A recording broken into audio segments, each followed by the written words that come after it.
Votre Excellence, bienvenue à Sputnik Afrique et merci beaucoup d'avoir accepté notre invitation. C'est un grand honneur pour notre agence. Merci. Votre Excellence, donc votre déplacement se déroule dans le cadre des célébrations à l'occasion du 80e anniversaire de la victoire de Russie dans la Grande Guerre patriotique. Hier, vous avez donc assisté au défilé sur la place Rouge. Que retenez-vous de cette expérience? Quelle était l'ampleur des célébrations, à votre avis? Peut-être quels équipements vous ont le plus impressionné? D'accord, merci beaucoup. Comme vous l'avez situé, le contexte, c'est bien la célébration donc, de la victoire de la Russie dans la Grande Guerre patriotique, comme c'est dit. Nous avons été beaucoup impressionnés par le défilé, parce que comme le défilé a commencé sur toute la partie motorisée avec des engins, le mythique char T-34 qui a contribué à la victoire, et jusqu'à aujourd'hui aux engins récents, les T-90 et bien sûr d'autres types de missiles qui ont été développés. Ça nous a beaucoup impressionnés, ça nous a donné beaucoup de leçons et ça nous a permis de voir comment donc, la Russie a évolué technologiquement sur le plan militaire depuis cette grande guerre jusqu'au jour d'aujourd'hui. D'accord. Monsieur le Président, et pourquoi a-t-il été important pour vous de répondre à l'invitation du président Poutine et de rejoindre la Russie dans ces célébrations? C'est important pour moi à plusieurs titres parce que d'abord, c'est une invitation d'un pays ami. La Russie et le Burkina Faso aujourd'hui sont en étroite collaboration. Notre coopération est assez stratégique, donc ce qui fait que nous devons venir donc, participer aux côtés donc, du peuple russe. Deuxième chose, c'est que dans cette même guerre, nos ancêtres aussi ont contribué à la libération de l'Europe dans cette guerre, à lutter contre le nazisme, ce qui veut dire que nous avons donc une histoire commune dans la célébration donc, de cette victoire. C'est très important. Et l'autre chose, c'est qu'aujourd'hui, la Russie et le Burkina Faso sont dans le même combat. Nous avons un monde que je peux qualifier d'unilatéral. Nous voulons un monde multipolaire. Voilà, nous voulons un monde libre, indépendant, un monde de paix, où les nations ne dictent pas donc, à d'autres nations ce qu'elles doivent faire et comment ils doivent être. Donc la Russie est activement dans ce combat, qui est aussi un combat de dénazification, si je peux dire. Et donc nous aussi, nous sommes dans ce même type de combat contre l'impérialisme qui veut nous asservir, qui veut nous garder dans l'esclavage. Donc nous avons donc les mêmes perspectives. Donc c'était très symbolique qu'on vienne participer aux côtés donc, du peuple russe à cette célébration.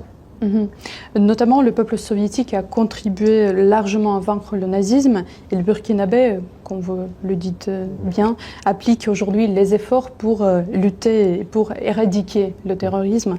Voyez-vous des similitudes entre nos deux peuples et en quoi cela se manifeste-t-il plus concrètement? Oui. Moi, j'ai appris beaucoup de leçons dans cette célébration et il y a beaucoup de similitudes dans la lutte que nous menons actuellement. Regardez, le peuple soviétique a sacrifié près de 27 millions de vies pour avoir cette victoire. Ils pouvaient à un moment donné dire que c'est bon, ils signent l'armistice, ils abandonnent. Mais le courage, la ténacité, la résilience a fait qu'ils ont continué le combat et ils ont fini par gagner. Le Burkina mène une lutte depuis maintenant près de 10 ans contre le terrorisme. C'est pas qu'il n'y a pas de morts, il y a beaucoup de morts depuis cette époque jusqu'à aujourd'hui. Mais nous n'abandonnons pas parce que nous savons que nous allons gagner la victoire et nous continuons ce combat. Donc il y a cet état d'esprit-là qui nous fédère et donc c'est ça qui est aussi très intéressant dans ces moments. Et comment analysez-vous l'influence de la victoire soviétique lors de la Seconde Guerre mondiale sur le processus de décolonisation de l'Afrique? Que serait-il arrivé, si on peut essayer d'imaginer, à l'Afrique si le nazisme avait gagné? Ça a beaucoup contribué, je peux dire. Alors, si le nazisme avait gagné, je ne peux pas imaginer. Mais j'imagine, vous savez que les gens ne respectaient pas le noir. Jusqu'à aujourd'hui, ça continue. On a toujours qualifié le noir de sous-homme. Certains nous voyaient comme des animaux, en fait. Vous avez suivi les histoires de la colonisation, de l'esclavage. Les noirs ont été torturés, exposés dans des cages comme des animaux sauvages en Europe et tout. Les noirs ont été castrés pour les empêcher d'avoir même de la progéniture. Les noirs ont été traités comme moins que des animaux. Vous savez qu'au Congo, on trouvait que le carton coûtait plus cher que la peau du noir. On préférait sécher le caoutchouc sur la peau du noir que de payer du carton pour sécher le caoutchouc. Le noir a beaucoup souffert. Donc de l'esclavage pendant des siècles et des siècles, la colonisation. Et cette guerre, vous voyez qu'on est venu prendre nos ancêtres sans leur consentement, aller les mettre en boucherie en première ligne. Et au retour encore, vous avez appris ce qui s'est passé au Sénégal. Quand ils ont voulu réclamer leur argent, on les a tués. C'est-à-dire qu'ils ne considèrent pas le noir. Et ça, ils sont allés se battre aux côtés de soi-disant alliés, qui les traitent comme ça. Mais imaginez si c'est le nazisme qui avait gagné. Ça allait être une catastrophe. Donc voilà pourquoi j'ai dit que c'était une lutte à mener. C'était une vraie folie dans le monde. C'était une lutte à mener et l'Afrique a participé. Et aujourd'hui, on peut dire merci parce que le peuple qui a consenti le plus grand sacrifice, c'est le peuple soviétique. Personne n'a perdu autant d'hommes, personne n'a connu autant de destruction pendant la guerre que le peuple soviétique. Donc nous sommes reconnaissants et je pense que c'était nécessaire pour que le monde soit aujourd'hui et que l'Afrique aussi puisse espérer continuer.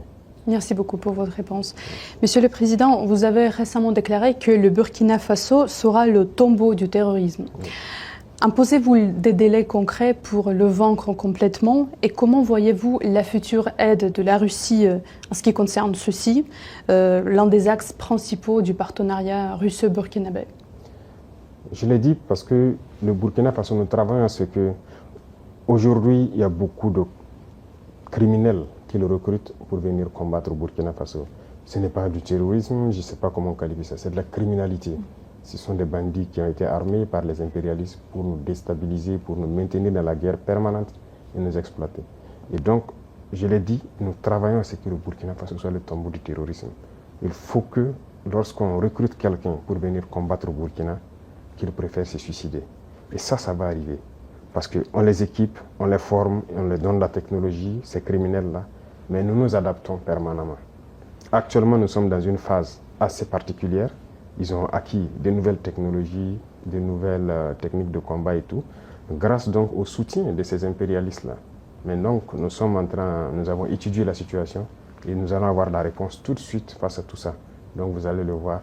Le terrorisme va finir, je ne veux pas donner un délai, mais le terrorisme va finir. Et très vite, aussi vite qu'on le peut.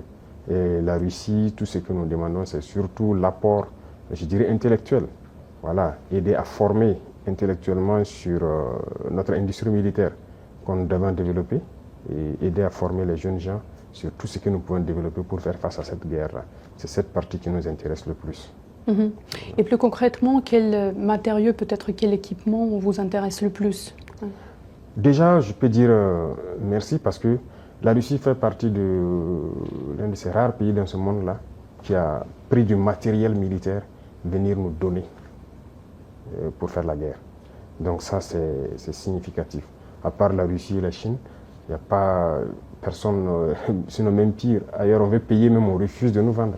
Mais là, ils ont compris qu'on est en guerre. La Russie aussi mène son opération spéciale. On sait que ce n'est pas facile. Mais si dans ça, ils ont pu prendre du matériel, venir donner au Burkina Faso, je pense que c'est déjà très important. Mais c'est comme je l'ai dit, la Russie contribue à nous former. Tout ce qu'on paye, les militaires russes forment les militaires burkinabés sur l'emploi de cet équipement et tout ça. Mais nous voulons continuer à développer nous-mêmes l'industrie militaire avec l'accompagnement de la Russie qui a une très grande avance donc, sur le monde, je dirais, en matière d'armement. Donc nous devons faire cette collaboration étroite pour que nous puissions avancer dans notre guerre. Merci beaucoup. Donc cette dernière année a été marquée par de grands changements pour le Sahel et pour chacun des pays de l'AES particulièrement, dont par exemple la rupture définitive avec la CEDEAO et l'adoption également de ses propres symboles comme le drapeau commun. Dans ce contexte, comment décririez-vous le Burkina Faso d'avant et d'après et comment évaluez-vous l'Alliance des États du Sahel comme un format de coopération régionale? Y a-t-il des projets d'élargissement, probablement? Oui. Pour comprendre l'AES, aujourd'hui, il suffit de regarder la jeunesse africaine. Je pense que la jeunesse africaine a espoir que c'est un modèle d'union. Et nous, dirigeants de l'AES, ça nous donne une pression. Et nous devons réussir. Parce que l'Afrique a besoin maintenant de s'unir. On était dans une organisation qui était censée être une organisation où il y a la solidarité, la coopération, l'entraide et tout. Mais on ne peut pas être dans une organisation où vous dites frères et à un moment donné, on coupe l'électricité pour que les malades meurent à l'hôpital, que l'économie s'arrête, on ferme les banques pour que vous ne puissiez pas avoir accès à quoi que ce soit. Vos transferts pour acheter le minimum vital, les médicaments et tout, on a empêché ça à certains peuples sahéliens. On a même formé une armée pour venir combattre les peuples sahéliens. Pendant que le terrorisme sévit depuis des décennies, ils sont incapables de lever un seul soldat pour venir combattre. Ça, ce ne sont pas des frères. Il ne faut pas se voiler la face. Et ça, ce ne sont pas les peuples, ce sont les dirigeants. Sinon, les peuples, quand vous regardez, même ces pays de la CEDEAO et tout, les peuples soutiennent et comprennent l'élan de l'AES. Donc ça nous réconforte à nous structurer, à être un modèle pour qu'à l'avenir, ça puisse s'étendre. Voilà. Mais pour s'étendre, nous avons besoin d'asseoir des bases fortes. Et c'est ce que nous sommes en train de faire actuellement. Donc voilà un peu ce qui a mené à se retirer et à se structurer pour se relancer.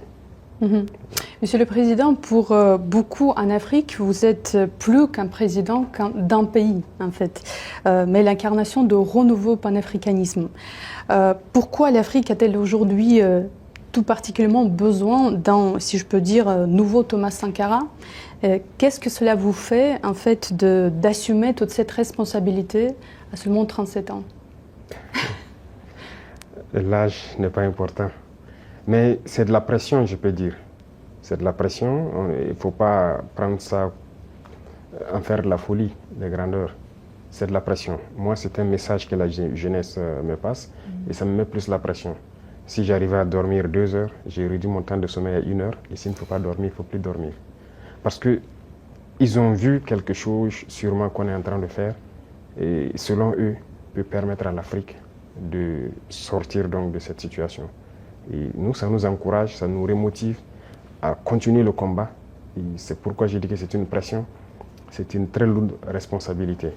Et je peux promettre que tout ce qu'on peut faire, c'est de ne pas trahir, c'est de continuer dans notre ligne de combat panafricain, espérer que ça puisse donc prendre donc toute la jeunesse africaine et que le panafricanisme que nous souhaitons tant puisse être une réalité. Parce que l'Afrique a beaucoup souffert.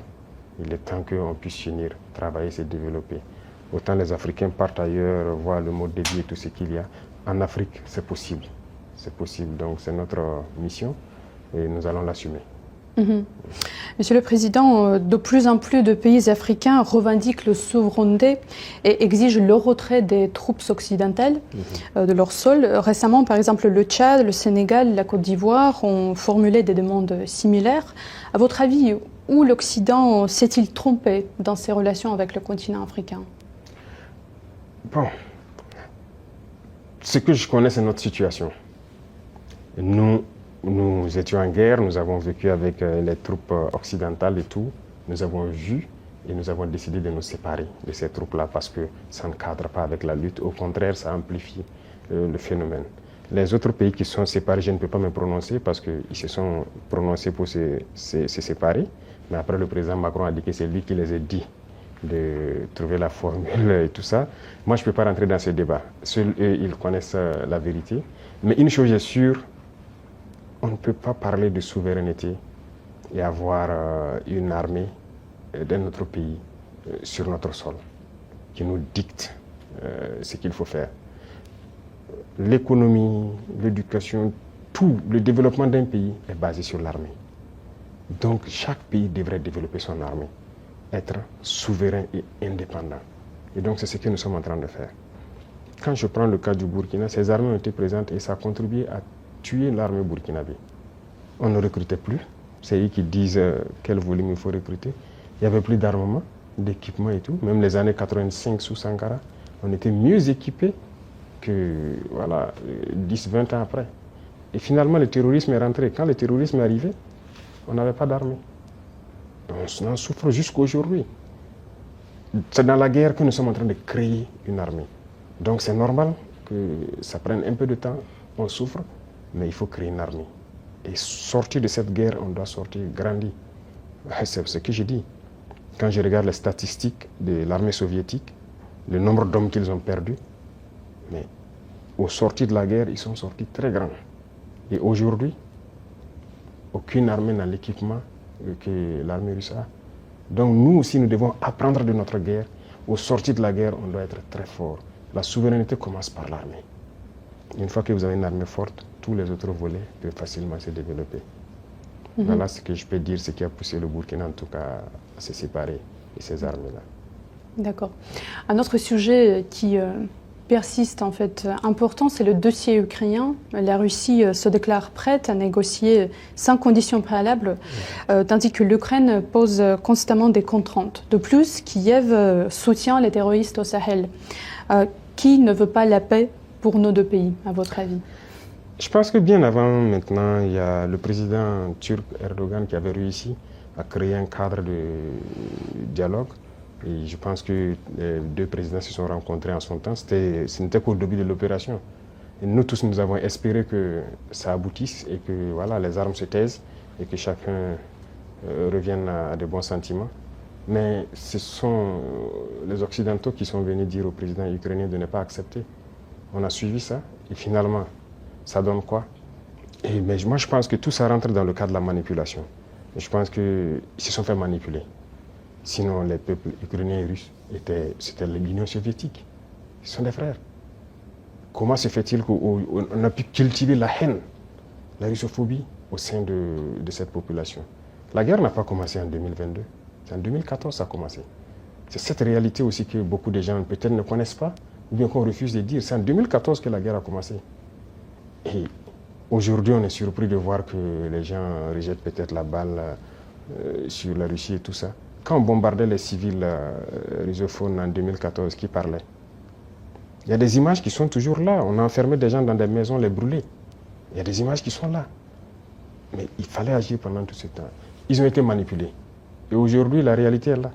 Vous voyez, toute l'aide qu'on donnait, ce n'est pas une aide. On a dit de donner les minéraux. En réalité, l'Ukraine n'appartient plus aux Ukrainiens. On les a manipulés et ils sortent perdants. Tous les secteurs seront gérés par ceux qui les ont conduits dans cette guerre.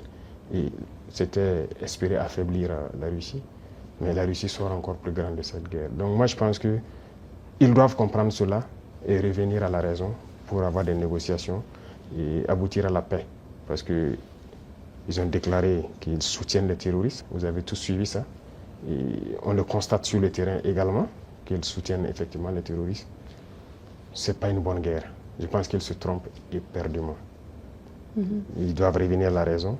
De toute façon, ils peuvent les soutenir, nous les combattrons et nous gagnerons. Donc, s'ils n'ont pas compris jusqu'aujourd'hui que toute cette manœuvre, c'était pour les effondrer et s'accaparer de leurs minéraux critiques, ils peuvent continuer la guerre. Donc voilà ce que moi je peux dire sur la situation. Chaque peuple doit comprendre qu'il faut éviter de se faire manipuler et rentrer dans une situation très compliquée. Voilà un peu ce que je peux dire. Merci beaucoup pour cette réponse. Monsieur le Président, que pensez-vous de l'agence de presse Sputnik et de son rôle dans l'espace médiatique africain? En quoi ces contenus sont-ils attirants pour les auditeurs africains? Et quelle est la différence principale avec les médias mainstream, à votre avis? La presse est très importante. La communication, vous savez que c'est à travers la presse qu'on conditionne les esprits des peuples. Donc, vous jouez un rôle déjà très important en faisant sortir une part de vérité de l'histoire et du présent. Et il faut continuer dans ce sens à éveiller les consciences. Parce que vous voyez, toutes ces presses occidentales et tout ça ont contribué à endormir les consciences des peuples africains. C'est leur narratif qui passe et tout ça. Et on a pu se rendre compte que souvent, ils inventent de gros mensonges pour juste diviser les peuples, pour permettre à leur politique d'agir et de faire ce qu'ils veulent, de préparer le terrain et tout. Donc il faut que vous fassiez l'antithèse de ce qu'ils font. C'est-à-dire contribuer à éveiller les consciences et vous avez un rôle important à jouer, surtout en Afrique même. Que l'Africain comprenne son histoire, se réveille et arrête donc de croire aux mensonges de ces médias occidentaux-là. Et vous voyez, quand ça ne les arrange pas eux, quand on leur dit la vérité, ils ferment le média. Et chez nous, quand on ferme un média, ça devient tout un problème. Et ce qui est malheureux, c'est de voir même des Africains soutenir ça. Là-bas, ils ferment les médias comme ils veulent, quand ça ne leur plaît pas. Ces mêmes personnes ne parlent pas. Mais quand nous, on ferme les médias, vous voyez des Africains, soi-disant intellectuels, sur les plateaux télé, en train de... On ne sait pas qu'est-ce qu'ils ont pris, mais c'est dangereux.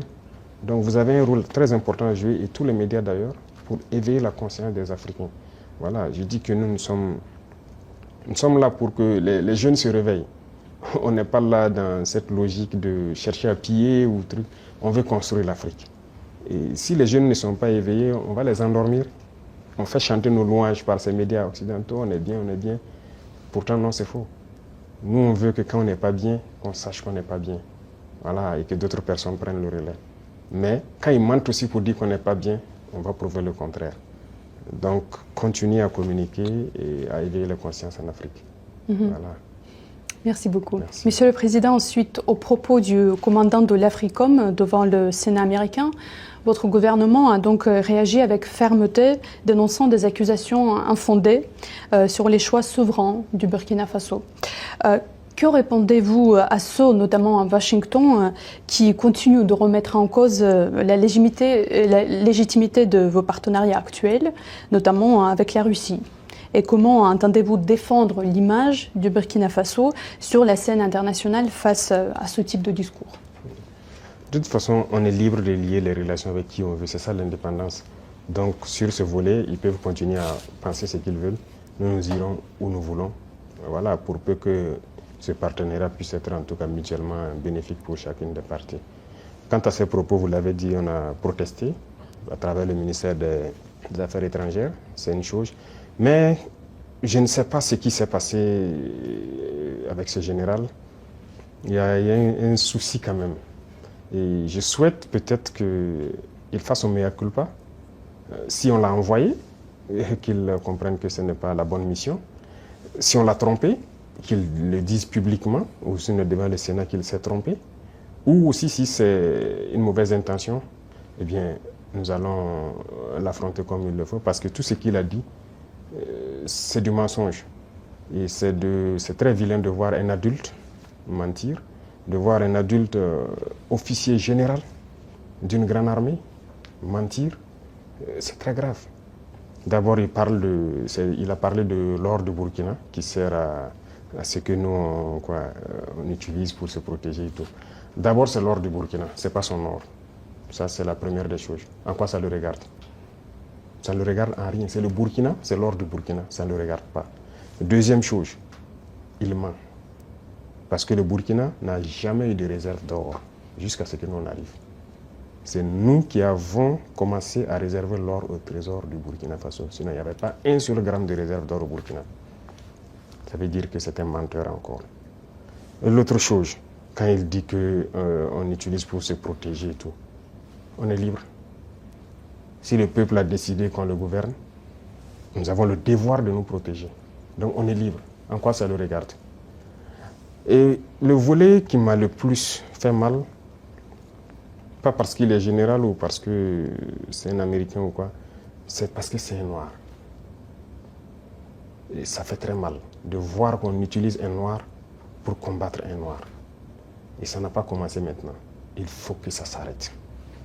Voilà, c'est très dangereux. Même la Libye, qui a détruit la Libye, on a encore utilisé un noir.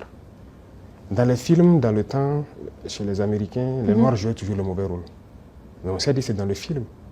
Mais pourquoi les Noirs doivent continuer à jouer le mauvais rôle? Et je pense que s'il a entendu cette interview, il doit se regarder dans un miroir, avoir honte, sortir, dire que bon, on m'a fait un faux rapport, je regrette. Il doit le dire publiquement. Si c'est un faux rapport, on l'a fait. Parce que c'est possible. C'est possible qu'on l'ait fait un faux rapport et qu'il sorte dire, parce que vous avez suivi, quand je prends notre voisin, encore comme je dis entre nous noirs, le ministre de la Défense ivoirien, qui se promène, aller en Turquie, voir le ministre de la Défense turc et lui dit qu'il ne va nous vendre des armes. Vous voyez comment ça fait mal. Quand c'est un noir qui se comporte comme ça fait très mal. Est-ce qu'on l'a fait un faux rapport? Qu'il sorte de démentir. Si on l'a envoyé pour créer un problème au Burkina, comme ils ont l'habitude de le faire, eh bien, on va s'apprêter, on va les attendre. Parce qu'il faut que ça s'arrête maintenant. La race noire ne doit pas être utilisée pour combattre les noirs. Et chaque fois, c'est la même chose, c'est la même chose. Et c'est ce que nous déplorons. Et ça nous a fait beaucoup mal de voir que c'est un noir qui tient ces propos. C'est vrai qu'ils peuvent les regretter, par plusieurs canaux, ils essaient de se rattraper. Mais non, ça a été dit publiquement. il faut se rattraper publiquement. Voilà, nous, c'est comme ça. Nous ne sommes plus dans l'hypocrisie diplomatique, comme on aime le dire. Dire des choses haut et fort et venir en bas dire non, on s'excuse, on n'a pas quoi. Il faut le dire publiquement. Donc, je les invite à se rattraper, à le dire publiquement parce que la jeunesse africaine a compris, la jeunesse noire dans le monde entier a compris. Cette manipulation ne passe plus. Voilà, ça a toujours été le cas, utiliser de faux alibis pour espérer atteindre d'autres objectifs, ça ne passe plus. Donc c'est regrettable, mais le Burkina reste dans sa lignée. Nous continuerons à nous développer. Et il a oublié de dire tout ce que nous faisons pour le Burkina. Ce que nous faisons, aucun régime ne l'a réalisé. Voilà, le développement socio-économique du Burkina, qui a fait, voilà, nous sommes en train de construire beaucoup de centres de santé, équipés en appareillage, les examens médicaux, et baisser les coûts des examens médicaux. Quel régime a fait pareil? Personne. Nous sommes en train d'agir sur l'agriculture, labourer gratuitement les champs des paysans, notre production a augmenté et tout. Qui l'a fait? Personne. L'armée que nous sommes en train de créer, d'une nouvelle armée, l'armée burkinabé n'a jamais été autant fournie en effectifs, en équipement que maintenant. Qui l'a fait? Aucun régime. En matière d'emploi, aucun régime n'a créé autant d'emplois que nous l'avons fait. L'industrialisation. Peut-être que c'est ça qui les fait mal, qu'ils veulent arrêter, et il faut inventer des mensonges. En tout cas, je les invite à revoir leur copie. Voilà, c'est ce que je peux dire. C'était un gros mensonge et c'est regrettable.